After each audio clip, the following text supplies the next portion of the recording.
والصلاة والسلام على رسول الله وعلى آله وصحبه وسلم تسليما. Assalamu alaikum. Come on, you guys are so weak with it every time. Assalamu alaikum. اللهم نسألك حبك وحب من يحبك وحب عمل يقربنا إلى حبك. Last week we talked about, what did we talk about last week? Let's start off. Ilyas, you weren't here last week. Were you here last week? Yeah, you were here. What did we talk about last week? Yes, at least he's honest. Shams, what did we talk about last week? Many things. 5 things that you got to do to read the Quran correctly. Okay, hold that thought. 5 things you got to do when you should be reading the Quran. You don't have to do them, but you can do them. Yes, I see a hand back there.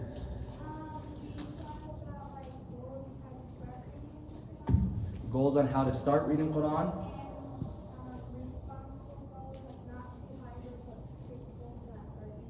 Yeah, responsible goals, attainable goals when reading Quran.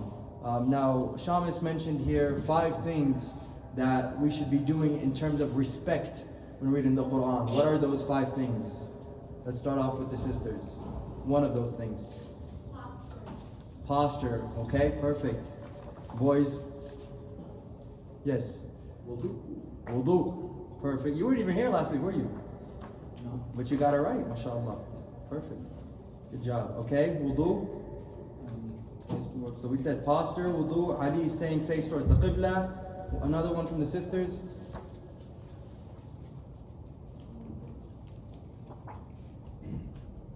I need to find it myself. Crickets. So we said wudu. What's what I'm gonna call on you? Wudu, posture, facing the qibla. There's 2 more. Appropriate. Clean area. Sitting correctly comes with posture, but how are we? Okay, covered up was one of them. But sitting, in terms of sitting correctly, how should you be sitting? Head down, mutawadi'an, right? Your head is down, you're humble, you're not sitting there reading with an ego in front of everybody at the masjid, right? You're sitting down, reading humbly in front of Allah. And then also we talked about when you're sitting down, you're not crossing your legs. So you shouldn't be crossing your legs when you're sitting down, in a sense that, I'm not talking about crisscross applesauce here. I'm more talking about in a sense, Ali, can you come sit over here, please? I'm talking about more in a sense that where your legs are crossed like this when you're reading Quran, where they're just facing. You can have your legs facing Qibla, but you shouldn't have them crossed. So that was another thing we mentioned. And we said wudu. Oh, here it is, I found it. Okay, mustaqbil al-qibla, so facing the qibla. Mutarabbiyan bi ra'sihi, having your head down. غير متربعا وجالسا على هيئة التكبر. So he's saying that you shouldn't be sitting down with your legs crossed and with an ego when you're reading Quran. So those are 5 things. What are some of the goals we discussed though? How to attain these goals? Some of the goals that you can set when reading the Quran. What is the first one? Yeah.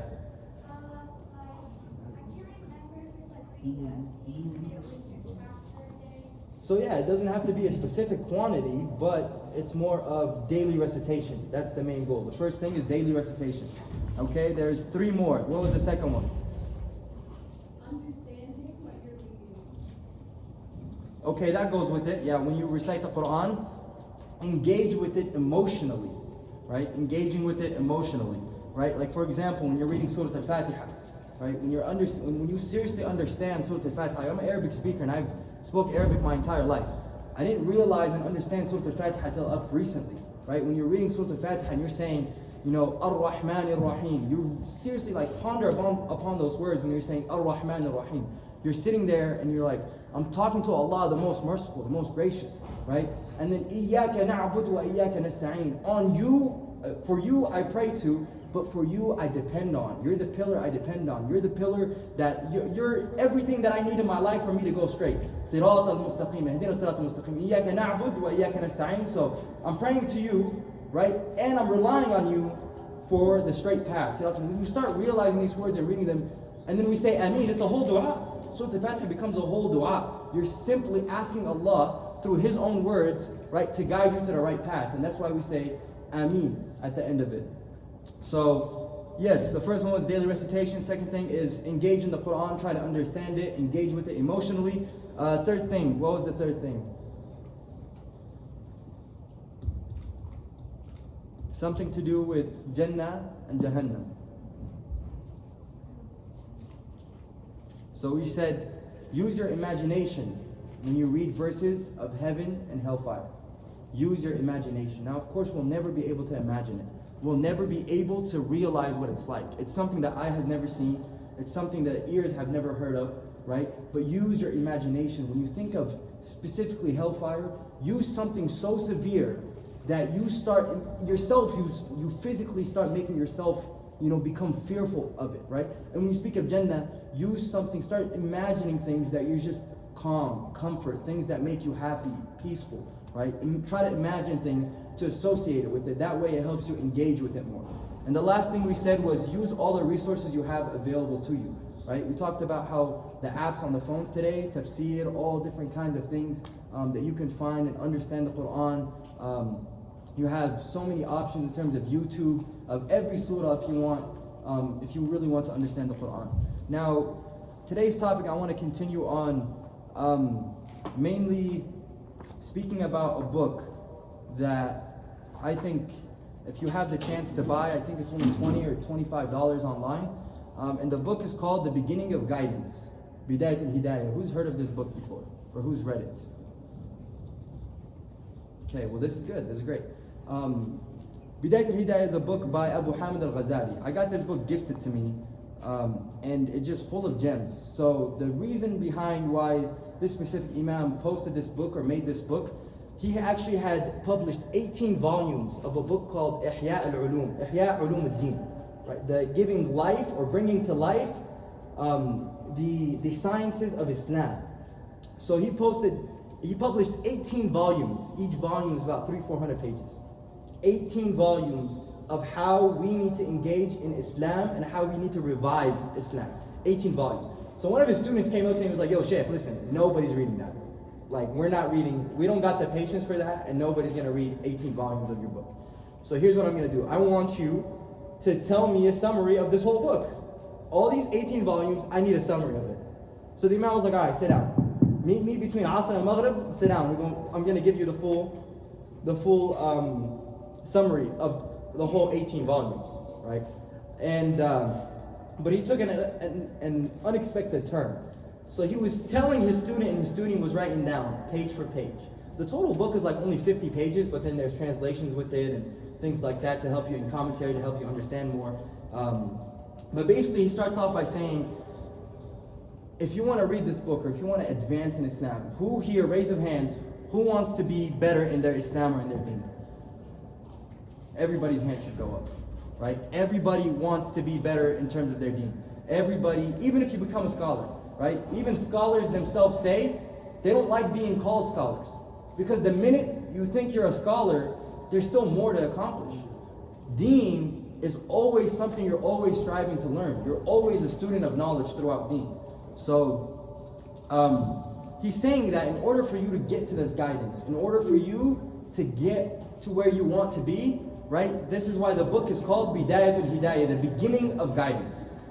So without further ado, I know I took so much time to you guys last week, so I'm not going to do that this week. But we know that the amazing blessed month of Ramadan is coming up.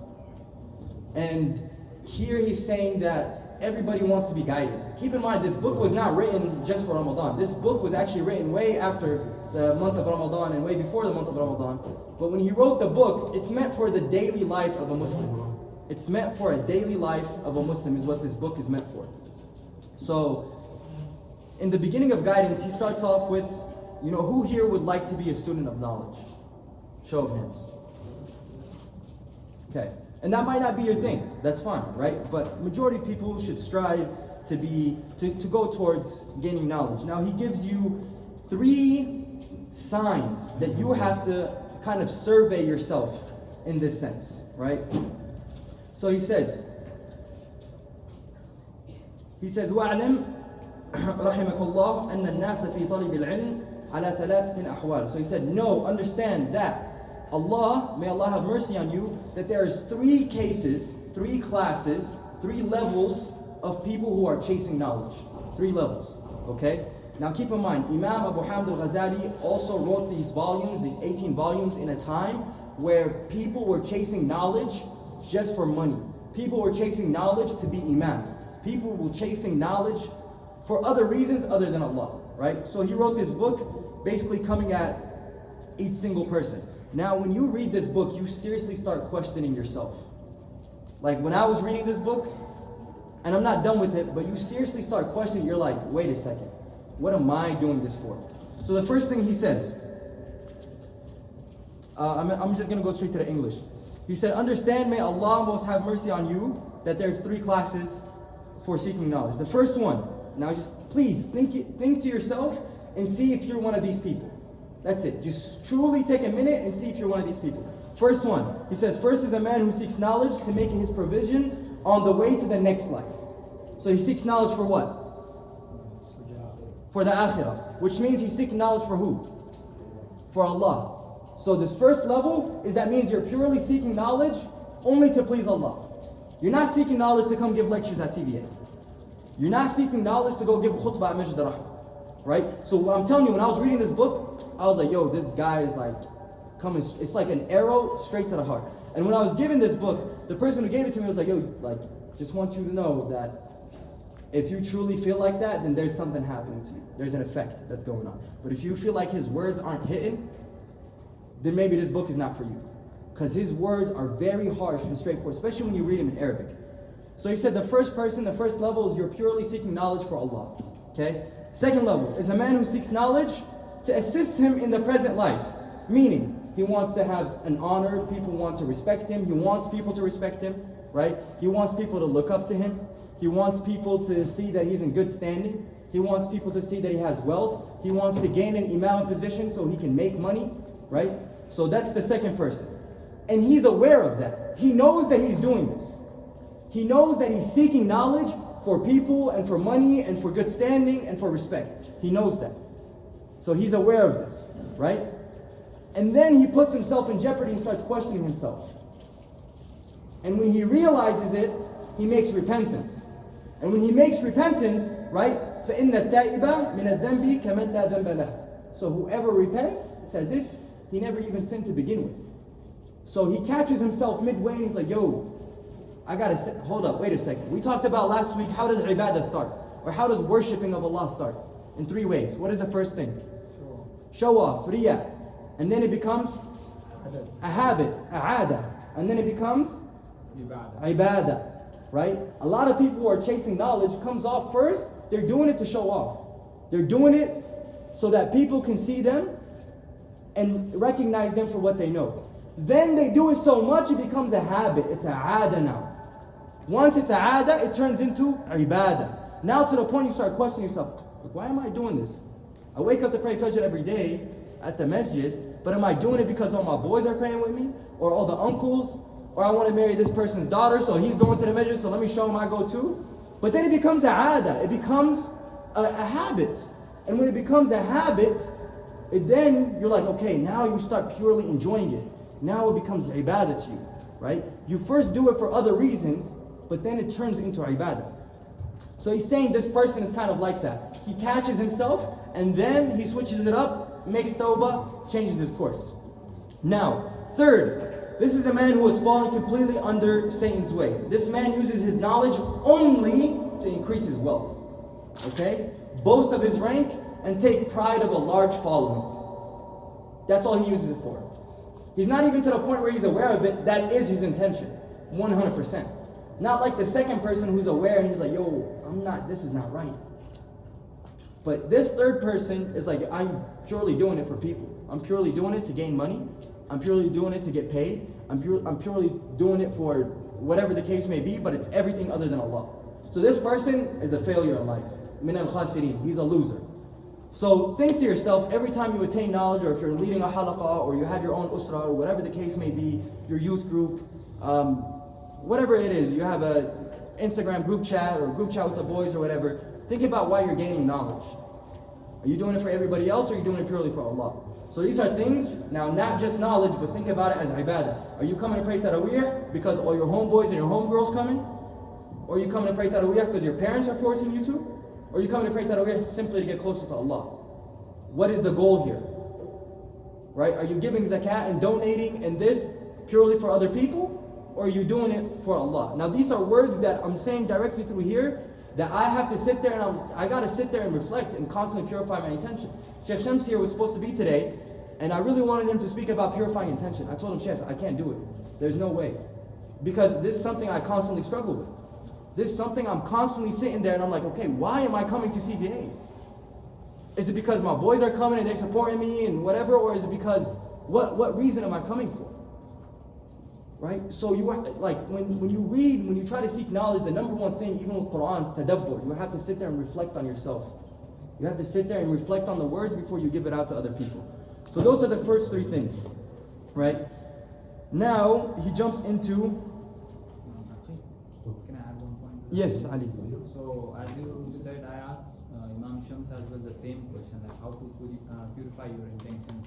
And he said that that's what the life is. It's all about you have to purify yourself every time. Every time you get the intentions, thoughts, negative thoughts, evil thoughts, No. or sometimes it comes like show or any other things. So that's what the life is. You every time you have to struggle yourself, you have to battle yourself with the nafs. That's what the life is. That's a very good point. You're constantly having to fight with your own nafs and your own desires, especially with your intention, right? But you know, the beautiful story of Abu Bakr as-Siddiq, he used to always say, right, do more good deeds that nobody knows about than deeds that people know about. Like, make sure the majority of your good deeds are things that nobody sees you doing. For example, waking up for tahajjud at night. That shouldn't be something you only do in the last 10 days at the masjid. That's something you should try to wake up and do by yourself, right? Or for example, praying witr, praying it at home. Or the 2 rak'ahs before Fajr. It shouldn't be something you do in front of everybody else, right? Or reading Quran just because of Quran school, whatever. So always try to do as many good deeds as you can, hidden from people, right? That way, you sit there and you realize and you understand, okay, I'm not doing it for show. I'm not doing this for anybody else. And also there is a dua made by Abu Bakr radiallahu anhu. He used to constantly make when people see him doing anything. So he used to make Allahumma jalni khayran mimma yahunnun waghfir li ma la ya'lamun wa la tu'akhizni bima yaqulun. Yeah. Oh Allah, make me better than what they think of me, and forgive me for what they don't know of me, and make me accountable and make me better than what they think of me, and waghfir li ma la ya'lamun wa la tu'akhizni bima yaqulun, and do not hold me accountable for what they say. Yeah, that's a very beautiful dua. Thank you, Ali, for sharing. Now, Imam Abu Hamid says, okay, seeking guidance is two parts. The first part is obedience of Allah. What do you think the second part would be? So if the first part is obedience of Allah, what would the second part be? Obedience of the Rasul? No. Yes. Contemplating the words of Allah? Comprehending? No.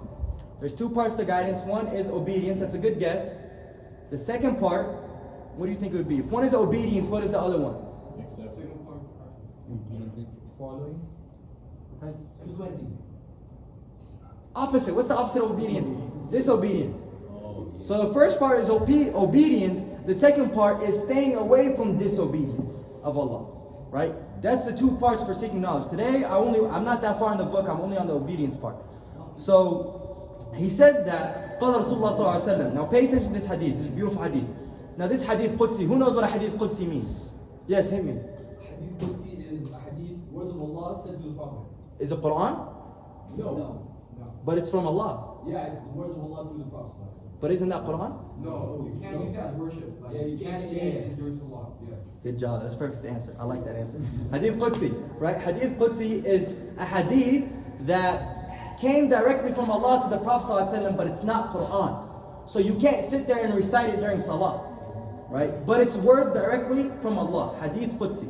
So in this Hadith Qudsi, قال الله عز وجل ما تقرب إلي المتقربون بِمِثْلِ أَدَاءِ مَا افْتَرَضْتُهُ عَلَيْهِمْ. So the people who want to get close to me, they get close to me by what I commanded upon them. So what does that mean? What's commanded upon us? What is that? What's commanded upon us as Muslims? Mandatory. What is it? Salah, right? Zakat, Hajj, Sawm, right? These things are commanded upon us. So that's how you get close to Allah. But wait for the rest of the hadith. وَلَا يَزَالُ الْعَبْدُ يَتَقَرَّبُ إِلَيَّ بِالنَّوَافِلِ حَتَّى أُحِبُّهُ. But my servant, sure, he gets close to me by doing the basics, which is just what I've commanded on him. But if he wants to gain my love, he does what? An-nawafil. He does the sunnahs. He does the things that aren't mandatory on him. He or she does the things that aren't mandatory on them. That's how you gain the love of Allah. Because you're getting close to Allah by doing the basics, but in order for you to get the love of Allah, you got to do more than that. It's not just the basics, right? Like for example, in school, if you're sitting there just showing up and then turning in homework, or let's say you don't show up, but you turn in your homework, you do your exams, cool, a teacher's gonna know you, they're gonna respect you, you get good grades, whatever. But if you're showing up every day, you're participating in class, you're doing the exams, you're getting good grades, and on top of that, if there's any extra credit or whatever the case may be, that teacher's gonna have a little bit more respect for you. He's gonna have a little bit more love for you in that sense, right? So by doing these extra sunnahs, that's how you get close to Allah. Imagine, this is how he first starts the book. Like, yo, if you want to get close to Allah, I'm not even going to talk about haram here. I'm just simply talking about you get close to Allah, you do the basics. Yani, it's nothing. These are something you should be doing in your sleep. No questions asked. But nawafil, that's the hard part. Getting up to pray those 2 rak'ahs after Maghrib, that's the hard part. Praying the 4 rak'ahs before Dhuhr, that's the hard part. This is how you get closer to Allah. And this is how you gain the love of Allah. And then he says, وَلَنْ تَصِلَ أَيُّهَا الطَّالِبِ إِلَى الْقِيَامِ بِأَوَامِرِ اللَّهِ تَعَالَى. So basically he goes on and says, and you dear seeker of knowledge, you will not be able to rise to carry out the commands of Allah until you monitor what's in your heart. Meaning, if you're holding grudges against another sister because of some drama, or you and your boy having an issue over whatever the case may be, or somebody talking bad about you and you holding a grudge and your heart ain't clean, you're never going to get to that level. You're never going to be successful in seeking knowledge. Ever. Your heart isn't clean. Think about that. How many things are you holding inside your heart? Or when you see somebody and you judge. This is a bad habit I have. When you see somebody you judge, or whatever the case may be. I feel like it's just a Libyan thing. I don't know. But when you see somebody you judge, or somebody you dislike, or you're judging somebody for a certain act, or because of the way they pray, or whatever it is, right? Just something in your heart is not right, your intentions are not right, whatever the case may be. In that sense, you're never gonna achieve seeking knowledge. It's never gonna happen. So he starts off with these 2 things. Okay? Now, we talked about the three levels. Now, he moves on. He said, okay, if you want to be a seeker of knowledge, you got to learn what? What did I tell you guys last week? There's something that's very important that you have to learn. And I said it to when we had the CVA Jeopardy night here on Friday. Adab. Adab, which means manners, etiquette. He said, you're not going to gain no knowledge if you don't have etiquette. You're never going to get there. If you don't have that etiquette, you're not going to gain knowledge. And we mentioned the story of that student of Imam Maliki, right? He spent 20 years with Imam Malik. 20 years. 18 of those years, what did he do? He learned adab. He learned manners from, imagine, you're a student of somebody, for 18 years you just learned manners. He said the other 2 years I learned a hadith, I learned Quran, I learned tafsir. I spent 20 years with him, Imam Malik, but 18 of those years I spent just learning etiquettes, adab, manners. Respecting Quran, respecting Salah, respecting Siyam. That's what I learned for 18 years. For the other 2 years, I learned ilm. I learned actual knowledge from him. And he said, if I were to do it all over again, I wish I would have spent 20 years learning adab. 20 years instead of just 18. I wish I would have taken the extra 2 years to learn more adab from him. So Imam Abu Hamid Alghazali is saying, okay, we gotta start off with our etiquettes. And this is how we're gonna do it. We're gonna start off from the minute you wake up. From the minute you start your day. Now think about this. Ramadan is coming up. I'm not saying you have to do every single one of these every day. If you do, you're perfect. You're amazing.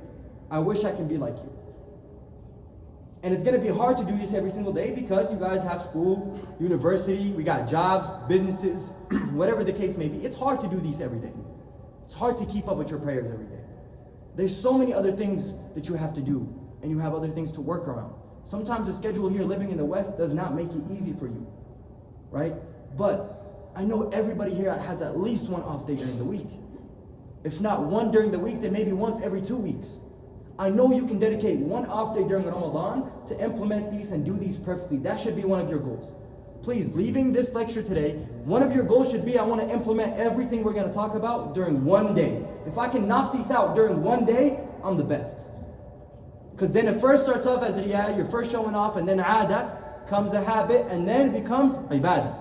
So here, Imam Abu Hamid is basically going through the perfect day of a Muslim. How it should be. Okay? So he first off starts with فضل في آداب الاستقياد من النوم.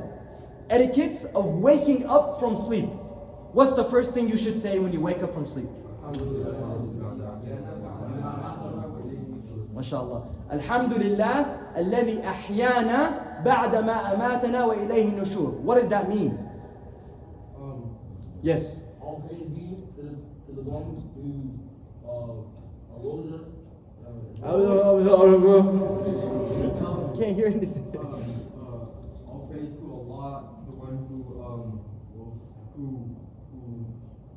took life away from us and gave it back to us. And إليه النشور. To him we shall return. Yes. So the first thing you should say, Imam Abu Hamid Alghazali is saying when you first wake up, the first thing out of your tongue is Alhamdulillah alladhi ahyana ba'da ma amatana wa ilayhi nushur. That's the first thing you say. But he's saying don't just say it to say it. He's saying implement it, feel it in your heart. And he uses an example in the book, very beautiful example. He says, when you wake up, why are you saying Alhamdulillah? Sure, you're thanking him for life. The fact that you simply woke up, that's the biggest blessing. That's the biggest blessing. That's the first thing he's saying. But he's saying what else?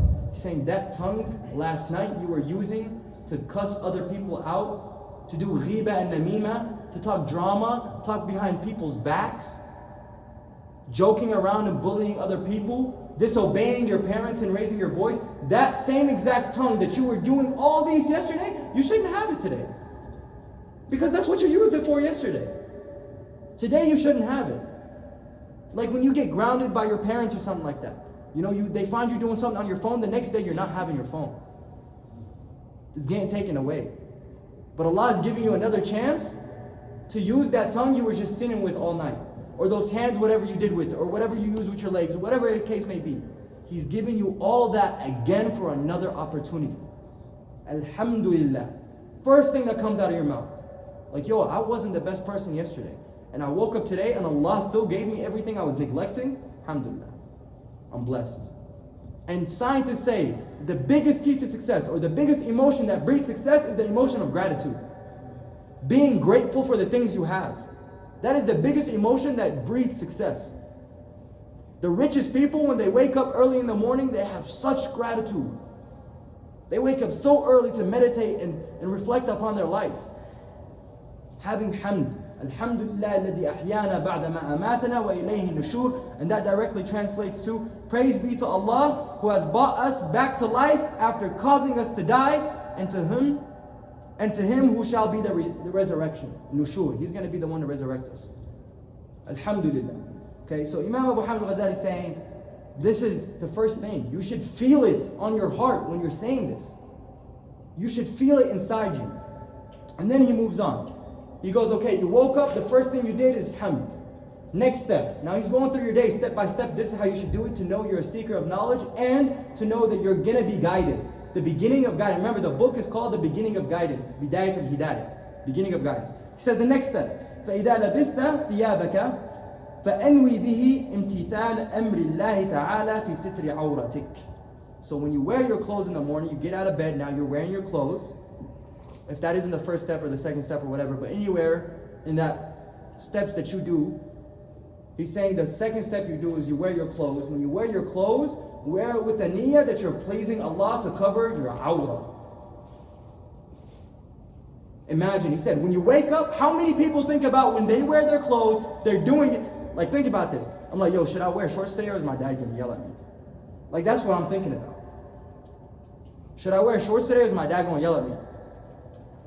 Should I do this or should I wear this shirt or whatever the case, or is somebody gonna make fun of me? Or are people gonna think this is fit and fly? That's like the first thing I think about when I'm getting ready. Like, what are my coworkers gonna think about this? I got this new polo, or whatever the case may be. Do I match? What shoes am I gonna wear? That's the first thing I'm thinking about. But here, Abu Hamid is saying, no. Base your clothes on what you wear to please Allah for what? To cover your awrah. Like, am I stepping out the house, is this too tight? Am I stepping out the house, is this permissible? Is this gonna attract other people? What am I wearing this for? Am I wearing it to please Allah?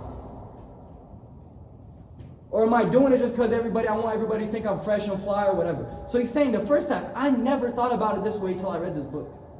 Like, I've never ever sat there and I'm like, yo, am I wearing this so people can see I got the newest shirt and the newest this and that, whatever? Or am I wearing it to please Allah? To make sure I'm mastur, to make sure I'm covered up, to make sure I'm modest and I have haya. Haya and modesty isn't just for women, boys. That comes with men too. Even more so with us. You have to be modest in the way you dress. Because if you had a job interview, you're going to wear your best clothes. You're going to make sure you got the best clothes, the best shoes. But if it's any other case, you don't care. I've seen brothers come to Jum'ah in a pajama. Seriously, like, bro just rolled out of bed and came to Jum'ah. The day that the Prophet ﷺ told us you should wear your best clothes. Like, why are we wearing tracksuits to Jum'ah? Seriously. Stop looking at each other. I know it's true. Especially Jum'ah. Hamza's over there dying. Like, we shouldn't be doing that.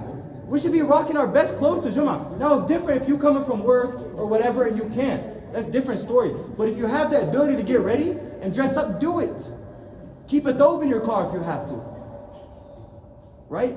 Have modesty and haya and respect it. That's adab, that's etiquette. This is what Abu Hamid Alghazali is talking about. So first thing he mentioned what? When you wake up, you should? Thank Allah. Sisters, the second thing he said after waking up is what? One more time? Dress for Allah. Perfect. Now he moves on. And he goes, now you've dressed up, you've woken up, and you've dressed up, right? Now it's time for you to go where? The bathroom. So I'm not going to go too in deep with this. But he's saying, Bab adab dukhul al-khalai. You're going into the bathroom. Now he's saying there's even etiquette. As we know as Muslims, there's no religion that in this world that teaches you how to use the bathroom properly other than Islam.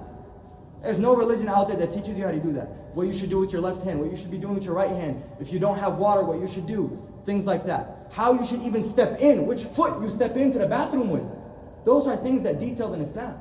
He's saying when you become conscious of these little things, just know this is the beginning of your guidance. So, he's saying al-khuruj, or he's saying فَإِذَا قَصَدْتَ بَيْتَ الْمَاءِ لِقَضَاءِ الْحَاجَةِ. So he's saying if you enter the bathroom to relieve yourself, فَقَدِّمْ فِي الدُّخُولِ. So when you're going in, رِجْلَكَ الْيُسْرَى. Go in with your left foot. Okay? وَفِي الْخُرُوج, right foot. So he's saying go in with your left, and when you're walking out, go out with your right. Right? Now this is a Hanafi thing. The next part he mentions is specifically for Hanafis. For people who follow the Hanafi madhab. Right? So if you want to follow it, follow. If you don't want to follow it, that's on you. I don't think you gain or lose any reward or sin from this. But he says, وَلَا تَسْتَصْحِبْ شَيْءٍ عَلَيْهِ اسْمُ اللَّهِ تَعَالَى وَاسْمُ رَسُولِ. So actually this is for everybody. Said don't walk in with something that has the name of Allah on it. Don't walk in with a shirt that says La ilaha illallah. Don't walk in with a phone case that says La ilaha illallah, or whatever the case may be. Right? Or if your background on your phone has words of Allah, you shouldn't be walking into the bathroom with that. Leave it outside. Okay, that's the first thing. Now the next thing is particularly to Hanafis, and he says, right, وَلَا تَدْخُلْ حَاسِرَ الرَّأْسِ. Do not go into the bathroom with nothing on your head. Meaning sisters, you should cover, meaning boys, you should wear a kufi or something when you walk into the bathroom. It's a Hanafi thing specifically. Okay? And he says, وَلَا Stop hitting Abdul Malik, man. وَلَا حَافِ الْقَدَمَيْنِ. Right? And you shouldn't walk in barefoot. You shouldn't walk into the bathroom barefoot. Now maybe the second one you should definitely follow. The one with the hat on your head, that's completely up to you. Okay, so he says that. And he says when you enter the bathroom, what should you be saying? What is the dua, Ali? No, not you, Ali, you know. Somebody else. Yes. Allahumma inni a'udhu bika min al-khubti wal-khabath. What does that translate to?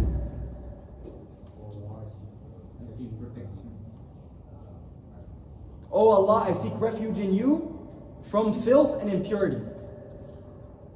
From filth and impurity. So when you walk in with your left foot, that's the first thing you should say. Allahumma inni a'udhu bika min al-khubti wal-khabath. First thing. Now when you're walking out, what should you say? Ghufranik. The hadith is way longer, but Ghufranik will suffice.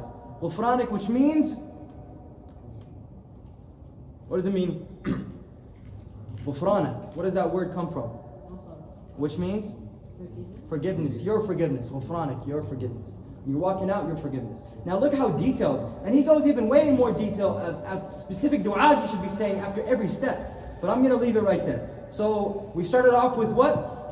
Gratitude, thanking. How you wake up and thanking Allah. Then your clothes. Then your bathroom, the bathroom. Okay, once you relieve yourself and you're done with that, what do you do next? You're still, this is top of the morning. Kendrick Lamar said top of the morning. This is top of the morning. Okay? This is still top of the morning. We're not talking about midday. This is top of the morning. What do you do next after that? Huh? What is it? Wudu. The next step you do is wudu. After you relieve yourself from the bathroom, you do wudu. See, keep in mind, he's taking you through your step by step. I want you guys to try to implement this during Ramadan. Try to think about your day this way. Oh yeah, one thing I forgot to mention. Here. This is the first line he says. فَإِذَا اسْتَيْقَظْتَ مِنَ النَّوْمِ فَاجْتَهِدْ أَن تَسْتَيْقَظَ قَبْلَ طُلُوعِ الْفَجْرِ. Make sure you wake up before Fajr prayer. When you wake up, don't be like me, please. I wake up like 10 minutes before Adhan, now I gotta rush to go to the masjid. Thankfully the masjid is like 3 minutes away. But no, he's saying you should wake up way before even Adhan hits. You need time to dress. You need time to use the restroom. You need time to make sure you got wudu. Like, bro, my sister takes like hours in the bathroom. Like, what are you doing in there staring at yourself? Like, I don't understand. Like, I feel like us guys, we're just out, gone. We're ready, right? But, so he's saying, give yourself time. Make sure you get up and give yourself time. Okay, next step is wudu. Now, I'm gonna assume that everybody here knows how to do wudu. Majority of this section is him speaking about how to properly do wudu. But I want to mention a few things. Now, we talked about something that the Prophet ﷺ used to use on the daily. Miswak. Right? So he used to use miswak. Now, Imam Abu Hamid Alghazali is saying, وَصَلَاةٌ بِسِوَاكِ أَفْضَلُ مِنْ سَبْعِينَ صَلَاةً بِغَيْرِ سِوَاكِ. When you use miswak before your prayer, it's better than 70 prayers that you've done without miswak. Because of how much the Prophet used to use it. He's saying, so imagine, bro, go buy one. I mentioned Noor, there's a homeboy who sells it outside for like $1 a pop. Go support local businesses. Go buy your miswak. And start using it, especially Ramadan. Right? Start using it. And then there's another hadith, عن أبي هريرة رضي الله عنه قال رسول الله صلى الله عليه وسلم لولا أن أشق على أمتي لأمرتهم بالسواك في كل صلاة. If I knew it wasn't a burden on my ummah, I would have made sure that it's mandatory that you do miswak before every salah. I would have made sure, but I know it's a burden. I know not everybody's going to be able to keep up. I'd be losing one like every other day. He's like, I know it's a burden. The Prophet said, I know it's a burden. He's like, if I knew it wasn't a burden, I would have made sure that Allah made it mandatory upon every single person to use miswak before prayer. Now, what does that highlight? What is the importance of that? It's a big sunnah, but what's another reason? Abdul Malik? To keep clean, purifying yourself. Why do we say the Prophet ﷺ constantly did it? Because revelation it came through him. Quran, when it entered this dunya, the first mouth it came out of was him. He wanted to make sure he was constantly prepared for that. He's reading the words of Allah. He wanted to make sure, my mouth is clean and good for me to, anytime Jibreel can come and I got wahi. I gotta be ready. So constantly miswak at every moment. But specifically before salah, you're standing up in front of Allah, man. Don't be eating that shawarma before you come and stop going to Idris. Stop eating there, man. Go eat there, but not before salah. Do it after salah or something. Abdul Hadi, I'm looking at you, man. It's good, I know. I've never smelled anything bad on Abdul Hadi, by the way, so don't mistake my words. Yeah, because you put me on your cologne. Yeah, okay. That's 1 for 1. I see how it is. I see how it is. Thank you. So he's saying miswak, right? So that's the importance of miswak. ولا ينبغي أن تعزب نيتك قبل غسل الوجه. So he's saying when you make wudu, just understand, when you're making wudu, if you haven't made your intention that you're purifying yourself, your wudu, before you wash your face, your wudu is your salah and your wudu is invalid. Meaning, I do this, I have a bad habit, I'm going in to pray, right? Or I'm going in to make wudu. I rarely sometimes think about my intention. I'm doing it because I just think I don't have wudu, or I forget. But I'm going in there, I'm out. But he's saying, no, stop doing that. You need to sit down, you need to start and think, and seriously, get your intention right. Ya Allah, I'm making wudu for what? To purify myself and to stand in front of you to pray. That's the main reason. Think about that for a quick 2 seconds before you make your wudu. So he's saying, if you get to the point where you wash your face and you realize you haven't made your intention, your wudu is invalid, start over. Start over, right? And then he goes and continues on about the proper ways of making wudu. Now, after you make wudu, what's the dua you should be saying, if you know it? You should be doing that before. That is part of it, but there's a specific piece that you should be saying the Prophet ﷺ told us. Yeah, first one is Allahumma ja'alni min at-tawwabin wa ja'alni min al-mutatahhirin. Right? Oh Allah, make me from those who seek your forgiveness. And oh Allah, make me from those who are purified. Now wudu is supposed to purify us. That's the dua you should be making. You should also say, Ashhadu an la ilaha illallah, do your shahada. But it's something you should be doing. Okay? So remember that. Allahumma ja'alni min at-tawwabin. Oh Allah, make me from those who seek your forgiveness. Waj'alni min al-mutatahhirin. And make me from those who are constantly purifying themselves. Now, there's 7 things you should stray away from when making wudu. I'm gonna let y'all guess what y'all think it is. What? Talking. What is it? Talking? Talking. Bam. Attaboy. Talking. Sisters, give me one. One thing you shouldn't be doing when you make wudu. We mentioned talking is one of them. Yes. Say it. Okay. Anybody else? Sisters. We got to get one from the sisters. What shouldn't you be doing before I start calling on people? What should you not be doing when making wudu? Salsa. Go for it. What is it? Eating. Okay, we know that. You shouldn't be eating while making wudu. But there's 7 things, like how are you going to make wudu and eat at the same time? You can talk while making wudu. That's saying you can't be doing that. Yes, Ali? I think saying salam. Saying salam, no, that's not one of them. That kind of falls into talking. The intention for whether you're going to pray. But that's before that, right? But when we're talking about 7 physical things you shouldn't be doing while making wudu. Crop dusting. Huh? Crop dusting. Crop dusting. What's crop dusting? Farting. Farting. Oh. I'm a fop, guys. I don't know these terms. I wasn't born here. I don't know what that meant. That's the first time I hear that one. I thought he meant something to do with farming. It's a crop dusting. I don't know. Okay, farting. Yes, you're going to have to restart, but that's not one of them.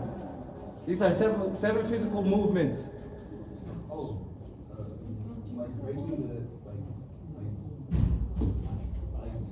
breaking between the actions. Break, no, that's fine. As long as the water doesn't dry off, you can take a break between each single action. Okay, so he's saying the first thing is وَلَا تَنْفَضَ يَدَيْكَ فَتَرُشَّ الْمَاءِ.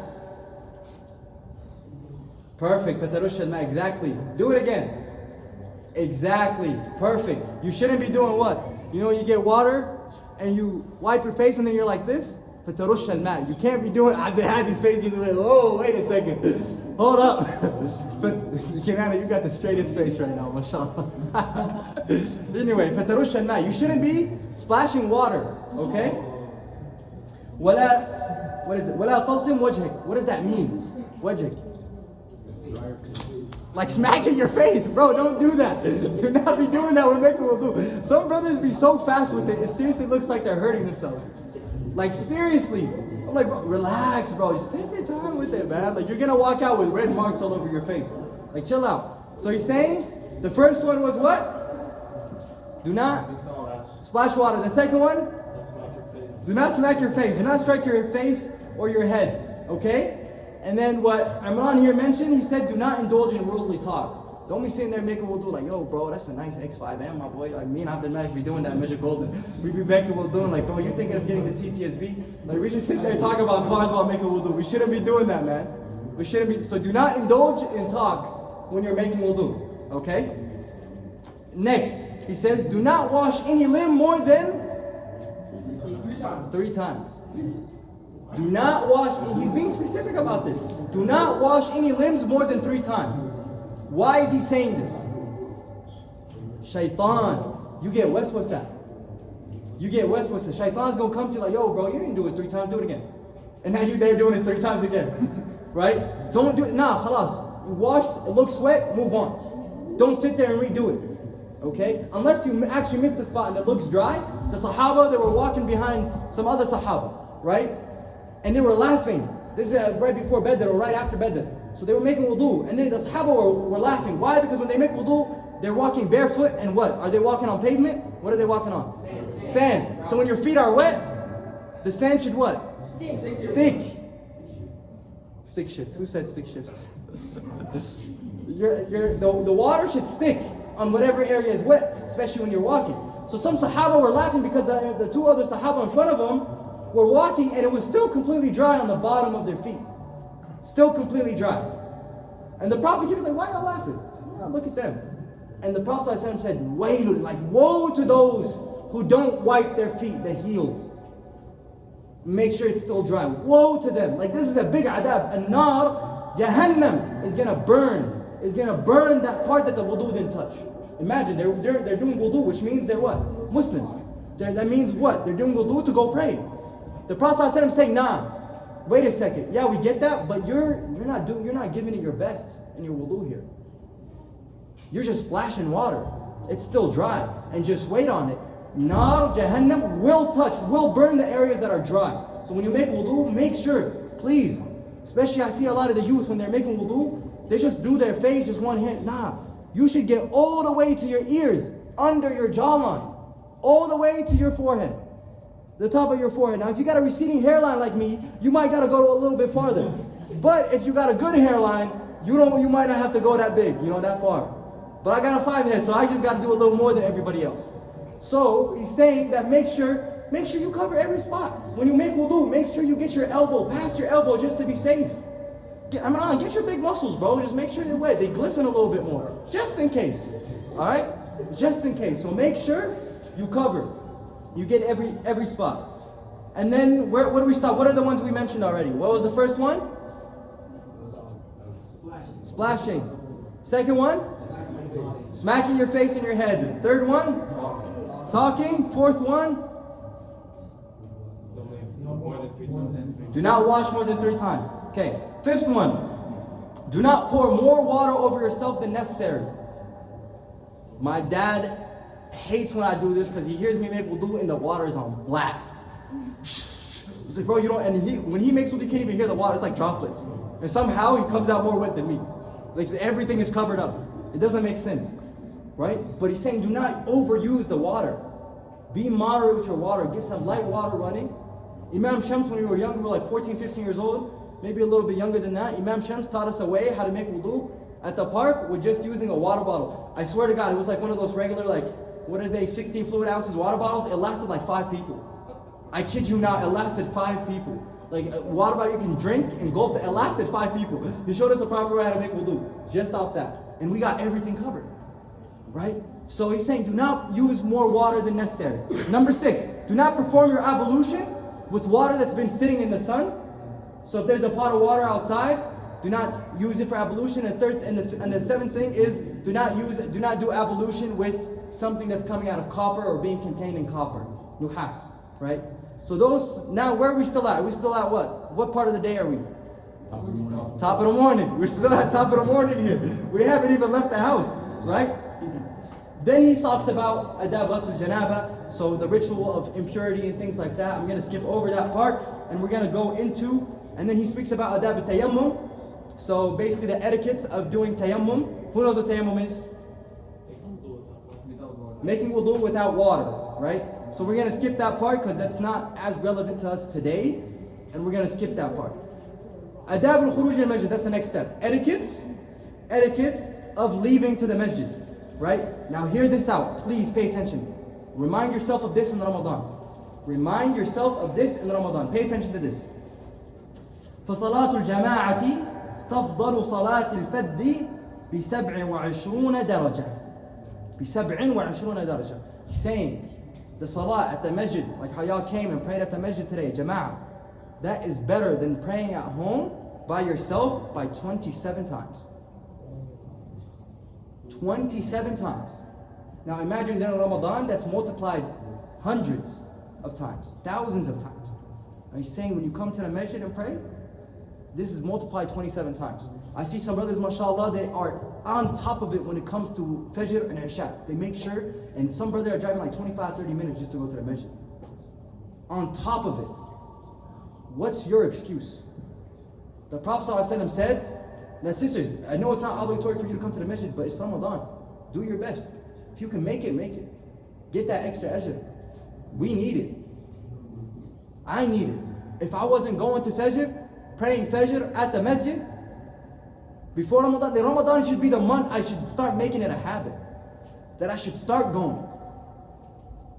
Now, like I said, I know this is hard to implement because you guys have school. Some people have to wake up early for work. They got to be at work already by 6 before even Fajr, right? I understand that. But find that day off and try to implement these step by step by step. Find that one day and make sure when you wake up, okay, alhamdulillah. When you put on your clothes, you're thinking about, doing it for Allah. When you're going to the restroom, make sure you're doing the proper etiquette. When you're walking in and out, make sure you're saying the right things. When you're making wudu, make sure you're saying the right things. Make sure you try to go straight to the masjid. Right? Now, he says, فَإِذَا سَعَيْتَ إِلَى الْمَسْجِدِ فَامْشِ عَلَى هَيْنَةٍ وَتُؤْدَةٍ وَلَا تَعْجَلْ. So make sure you go on tranquility and peace and do not speed. This was happened to me this morning in Fajr. I looked at the time, I'm only waking up 10 minutes before. I'm getting, a little too cocky, the fact that the masjid lives 3 minutes away, and I end up rushing, trying to run through red lights and everything like that just to get to the masjid to catch the first rak'ah. Don't be that person. And then on top of that, you walk into the masjid and they just said Allahu Akbar, now zoom, straight to the first line, try to make sure you're panting. That means two things. You need to work on your cardio, and number two is, why are you running? Walk. You're not even focusing on your salah anymore. You're not even paying attention when you're running for ruku'. Do not run for ruku'. When we were younger, it's so embarrassing. But when we were younger, during Taraweeh, right? We used to, he knows, he's shaking his head. We used to wait till the chef says Allahu Akbar to go run and catch the first, because he'd be taking so long. Alif Lam Mim, we're like, oh my God, man, this is gonna take forever, right? So we wait until they go into ruku' and then we go run to catch the first rak'ah so we can just chill for the first half of the salah, right? Don't be that person, don't be us, okay? Don't be like us. Do not run to go make ruku', right? Take your time. Take your time, and if you go early to the masjid, that's something you shouldn't have to worry about. So there's that. Now he continues on and saying when Fajr comes, he says pray your Fajr, rak'atayn al-Fajr at home, not Salat al-Fard, but rak'atayn al-Fajr. Is that a sunnah we have to do? Is that a sunnah we have to do? Answer carefully. It's contradicting to itself. Is that a sunnah we have to do? Yes. The 2 rak'ahs you pray before the actual prayer, they're called rak'atayn al-Fajr. That's what a rak'atayn al-Fajr means. The 2 rak'ahs you pray alone, by yourself, are sunnah fard. This is something you should be doing. Something you should be doing. So he's saying you should, pray it at your house and then go to the masjid. But if you don't pray it at your house and you come to the masjid, what should you do when you first walk into the masjid on any other time? What should you do? Tahiyyat al-Masjid, you pray 2 rak'ahs. He's saying when you walk into the masjid, these 2 rak'ahs of Fajr that you didn't do at home, that's going to take in place of Tahiyyat al-Masjid. They're that important. Make sure you pray them. So he's saying you pray those 2 rak'ahs. And then when you get to the masjid, walk in with your right foot, right? And what should you say? Allahumma aftahli abwaba rahmat. Oh Allah, open the doors of your mercy. Something my dad told me is very beautiful just 3-4 months ago, like 2 months ago. Like he noticed I was like sad, like I was just not me, So he said, when you go to the masjid, he's like, I know exactly what you're going through. So when you go to the masjid, right, Allah knows why you're there. Allah knows why you're there. Think about it. A lot of us start praying when things get tough. We start turning back to Allah when things get tough. Now you're keeping up with your salah. But when things are good, you're not really stressing about it. You're praying late, whatever. But when things get tough, that's when you get back to Allah. So he said, yo, when I walk into the masjid, I don't even got to make it known that I'm sad or anything. Allah knows why I'm here. So when you walk in, Allahumma ftah li abwaba rahmatik. Oh Allah, open the doors of your mercy. Because through your mercy, I'm going to get right. Through your mercy, I'm going to get good. Through your mercy, I'm going to be happy. Through your mercy, you're going to bless me with things. Allahumma ftah li abwaba rahmatik. When you walk in, think about that. Oh Allah, open the doors of your mercy for me. When you walk into the masjid. You don't got to really announce what you're there for. But there's something in your heart that you might be after. Take advantage of it. Now, he says, and فإذا دخلت المسجد فلا تجلس حتى تصلي ركعتين التحية. Do not sit down in the middle. Do not come in and start dabbing up everybody like I be doing. Right. Walk in. I'm serious. And when I'm telling you, when you read this book, you start reflecting upon yourself. You're like, I'm doing so many things wrong. It almost doesn't feel right for me to even give this lecture because I need to perfect these things before I give it. Like seriously. Like I had to, like I was telling Sheikh Shamsi, I don't think I should be the person doing this. Because it's tough. How many times when I walk in, perfect example today, I walk in, I'm dabbing everybody up. Yo, what are they? Nah, like get up. The first minute you walk in, pray your 2 rak'ahs. The sisters are good at this. I walked in, there's like a whole line. I thought they were already praying Maghrib. Everybody was praying their rak'ahs. We're walking in and we're in a circle. We're just chilling in a circle, conversating. Some of us are at the door, some of us are over there, splashing water in the bathroom, fighting here, drinking water from the like that. Leave everything to the side, pray your 2 rak'ahs. That's the first thing you should say. And he says, if you didn't pray your 2 rak'ahs of Fajr, you could then pray them in the masjid. Right? Now he goes on and mentions so much dua that you should be saying, which I'm not going to go over because it's like 2 pages worth. And then he says, if you're praying your 2 rak'ahs of tahiyyah, what should you do when you hear adhan? Repeat after the adhan. Engage in that. Right? You should be repeating after adhan. Now he's saying, what if you're praying and the mu'adhin gets up? What should you do? What if you're praying your 2 rak'ahs? If you're in the first rak'ah, quit. If not, you can finish. That's for iqamah. We're talking about adhan. Keep praying, finish your prayer, get down. When you're done, try to catch up with the adhan. Repeat it. Allahu Akbar, Allahu Akbar, Allahu Akbar. Try to catch up. Okay, this is what he's saying here. Engage with it.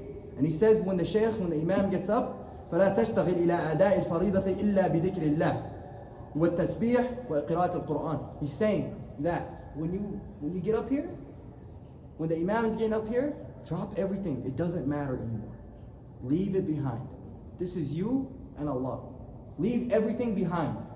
Engage in that salah. Forget about everything. Seriously, when I get up to pray, bro, wallahi, I start thinking about things I haven't thought about in days. Bro, I sit there and start thinking about things I haven't thought about in days, man. I'm like, yo, that dude paid us with the X5M. Did he pay us 200 or 225? I wasn't thinking about it for the last 2 weeks. I'm like, fiberglass works. I wonder how they got their equipment. I wonder if I'll be as big as my high customers. I'll start thinking. I seriously start thinking about these kind of things.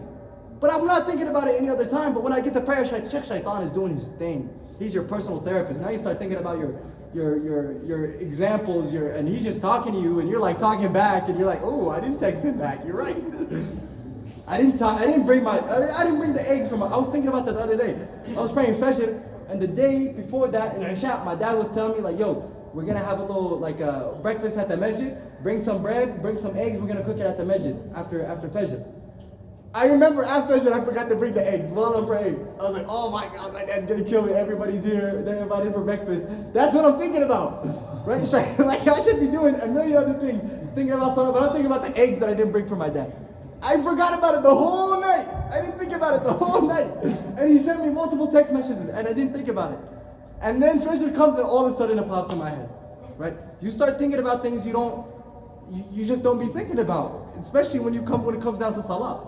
So he's saying when you should come, leave everything behind. Try your best. Drop it. Your phone. There's something Sheikh Shamsi noticed. If you ever notice Sheikh Shamsi pray, the first thing he does before he gets in, he empties out his pockets. Have y'all noticed that before? He empties out his pockets. When he prays, he empties out his pockets. We asked him why. He's like, yo, I'm leaving, this is nothing to me. My wallet, my kid, nothing. This is me and Allah now.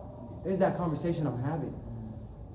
And all of this, put it away. God knows what's in your phone. Put it away. Throw it to the side. Put it on the shelf. Nobody's going to steal at the masjid. Well, I hope nobody's stealing your phone at the masjid. You're at the masjid. You shouldn't be stealing.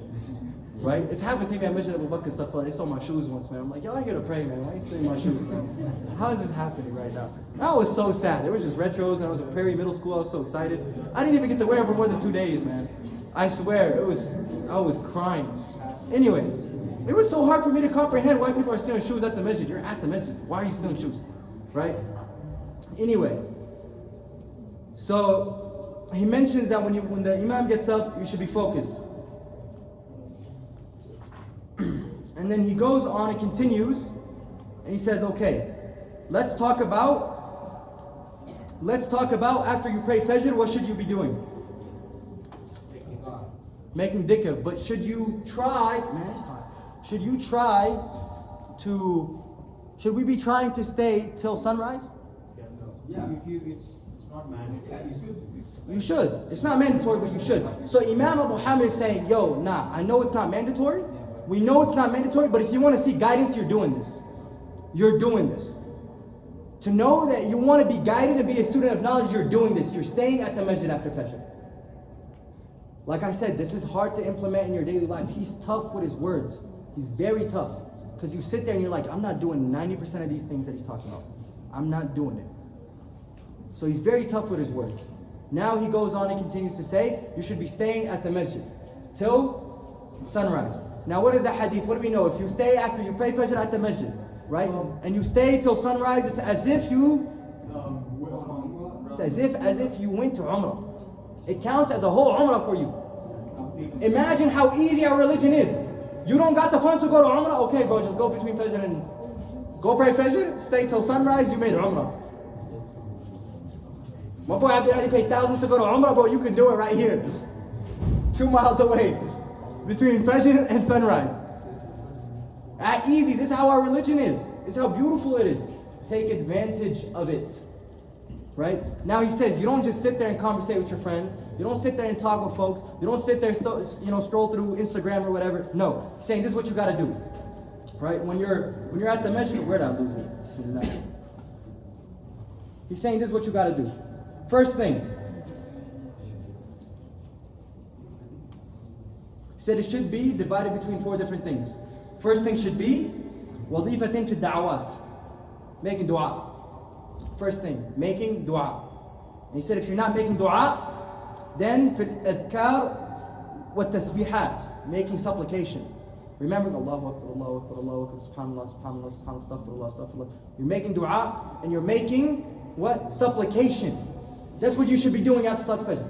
Okay? Assalamu alaikum. Next, he goes, وَوَظِيفَةٍ فِي قِرَاءَةِ الْقُرْآنِ. So if you're not doing the first 2 things, then the third thing you're doing is reading Qur'an. That's the third thing you should be doing. And he said if you're not doing that, then في التفكير. Tafkir. What does tafkir mean? Who said it? What is it? Thinking. But thinking on what? Pondering, tadabbur, reflecting also. Saying that these are the 4 things you should be doing. Not reflecting on other things like, yo, how did I end up so broke this weekend? Like, I can't believe I spent that money on car parts. I can't believe I went to Sephora and dropped this much money. Like, why am I... No, not that kind of thinking. You're reflecting on... you're reflecting on Allah. You're reflecting on the khalq Allah. You're reflecting on your sins. You're reflecting on the good deeds you've made. You're reflecting on your worship. That's what he's saying, right? That is tafkir. If you're not doing these 4 things, these are 4 things you should be doing between Fajr and sunrise, right? Now there's something beautiful he says. Organize your regular duties of worship for the entire day. How many people, show of hands, how many people wake up in the morning and the first thing they do, they go through their day and what they're going to do and they organize their day? How many people do that? There's like no hands here from the boys, just one, and I don't even know if I believe it. And there's like half the sisters got their hands up. We just go about it. We just, Arabic saying, we say his rasik. We just shake your head and just move on. Bob your head and move on, right? But he's saying, nah. He's saying, no, you shouldn't be doing that.